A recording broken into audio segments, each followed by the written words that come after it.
is. His authority must reign over us.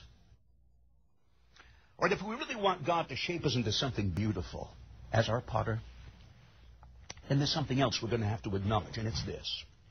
For God to change our form that's been hardened by sin, then naturally His hands are going to have to do some squeezing, some twisting, and some pounding. Listen to this graphic description from the Bible Almanac on how a potter handles clay. Before using the wheel, a potter must knead his clay to rid it of impurities and air. He wedges it, slicing it in half, and slamming the halves back together to force out air bubbles. The potter next throws the ball of clay down on the upper wheel. Then he sets the wheel in motion and surrounds the clay with his hands, forcing it true to the center of the wheel head. Now the potter must master the clay, making it responsive to his touch. He applies pressure at the base of the clay ball, causing it to rise up in sort of a rounded cone. Then he presses on top of the clay with his thumbs or the palms of his hands. At this point, the potter opens up the clay ball by pressing his thumbs into the center, gradually hollowing it out. Applying pressure with his fingers, he evens out the thickness of the cylinder walls. Finally, he shapes the clay into a vase, a picture, or whatever he chooses. Brethren, listen, as God's hands dig deep into our lives, we have got to be prepared for trials. Trials. And why trials? As the potter kneads, slices, and pounds the clay to test its quality, God uses trials to test the genuineness of our salvation. For example, when we can truly love and forgive those who deliberately hurt us, we prove that we really possess the love of Christ. When we can manage to smile through our trials and ultimately survive them, we prove that our faith is really grounded in Christ.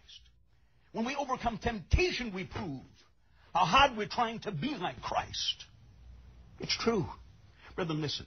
When we can truly do such things as recover from our losses, brave our disappointments, and grow spiritually through suffering, we prove that we really are bigger than all of life's problems. And consider this too. When all is going well in our life, it's often because we're putting our faith in God. And when things are going dreadful in our life, it's often because God is putting His faith in us. They will not only survive the trial, but also become a much better person for the trial. You know, that's so beautifully illustrated in the story of Job. While Job had great faith in God, God also had great faith in Job. You can definitely see that in the first 2 chapters of the book. You know, when we're in God's hands, as we all are, we are always safe. Listen, even when our trial is due to His chastening. Let me give you an example of this. After David sinned against God, God gave David 3 choices of punishment. He could either suffer through famine, under the sword of his enemies, or pestilence at the hand of God. David's choice was to let me fall now into the hand of the Lord. His reason, for very great are His mercies, but let me not fall into the hand of man. Which proves that even when the potter is chastening us, we're always safest in His hand. And let's learn another lesson from David. When he was in the great crisis, the Bible tells us that David encouraged himself in the Lord his God. Brethren, that's what we have to do too in a crisis. Encourage ourselves in the Lord our God, knowing that we can overcome and that our trial will pass. Why? Because the potter who allows for the trial is greater than our trial. All right, the third thing that we're going to have to acknowledge, if again we want to be formed correctly and into something beautiful, is this. That is the clay in His hands. Listen carefully. We have to be submissive to His touch. A potter cannot work with clay that has stones in it or any other obstruction. And in our lives, these obstructions would be, listen carefully, an unteachable spirit or an unsubmissive spirit, which always adds up to an independent spirit. Brethren, listen, while Christianity should have remained unchanged from its earliest beginnings to today, it didn't. It didn't. The church of Acts and much of the church today can hardly be found alike. And why are we today so different from them in our beliefs and behavior? Philippians 2:21 holds the answer. Listen to this. For all seek their own, not the things which are Jesus Christ's. But then listen, I really mean this. The most deadly sin I have ever witnessed in a Christian's life, and I've been saved since 1968, the most deadly sin is a spirit of independence. I have never seen anyone held in greater bondage. Even a disbelief in Jesus can be corrected. But a spirit of independence is sometimes never overcome. Honestly, it is almost demonic. If these people have Jesus in their life, it's where they want him in their life, how they want him in their life, and when they want him in their life. Actually, their religion is almost pagan. The God is themselves, and their creed is, I'll do it my way. But it doesn't work. Personally, listen, I have never met an unsubmissive Christian who managed to stay saved. I've seen people delivered from crimes, drugs, sexual sins, and every other evil. But I know of nobody who's been delivered from an independent spirit. I mean, how can they be when their will is in constant conflict with God's will? So in the end, God has no choice, listen, but to discard them, just as a potter does dirty clay. And you know how sad that becomes? Let me tell you why. Because God has built into every one of us an inherent desire to submit.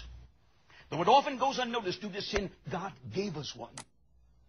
Consequently, deep down inside, children desire to submit to their parents. Wives desire to submit to their husbands. Followers desire to submit to their leaders. And everybody desires to submit to God. Which proves that the best way to find peace with God, others, and ourselves is not to resist these desires, but to yield to them naturally. Naturally. You know, one of the ways they justify this anything goes attitude today is that you can't put God in a box, they say, implying we can't make him fit into our narrow little concepts. Well, while that's true, we can't put God in a box. We can put him between the covers of this book. And everything he wants us to know about obeying him is contained right here. Let me ask you something. Do you really love Jesus this morning? Then love him enough to obey him and trust his will for your life over your own. Would you turn for a moment, please, to Jeremiah 18? Jeremiah, right after Isaiah. Jeremiah 18, would you look at verse number 1? The word which came to Jeremiah from the Lord, saying, Arise, and go down to the potter's house, and there I will cause him to hear my words. Then I went down to the potter's house, and behold, he wrought a work on the wheels, and the vessel that he made of clay was marred in the hand of the potter. So he made it again, another vessel, as seemed good to the potter to make it. Then the word of the Lord came to me, saying, O house of Israel, cannot I do with you as this potter, saith the Lord? Behold, as the clay is in the potter's hand, so are ye in mine hand, O house of Israel. So here we see God as the potter again, shaping the house of Israel. And what's the underlying lesson here? It seems to be this. As the potter that Jeremiah was sent to see had trouble at the wheel with the clay that was marred in his hand, God was having troubles of his own because his people refused to obey him. Now that can be seen in verse number 12, where notice they confess, we will walk after our own devices, and we will everyone do the imagination of his evil heart. But then when you listen to me carefully, very similar to an independent spirit is a rebellious spirit. And if we have one, as we see here, it can be very troublesome even to God. It stiffens up the clay and makes it difficult to work with. In fact, sometimes God won't. The Bible Almanac reports that if the potter dislikes the way a pot is forming, he may sweep it off the wheel in disgust. And some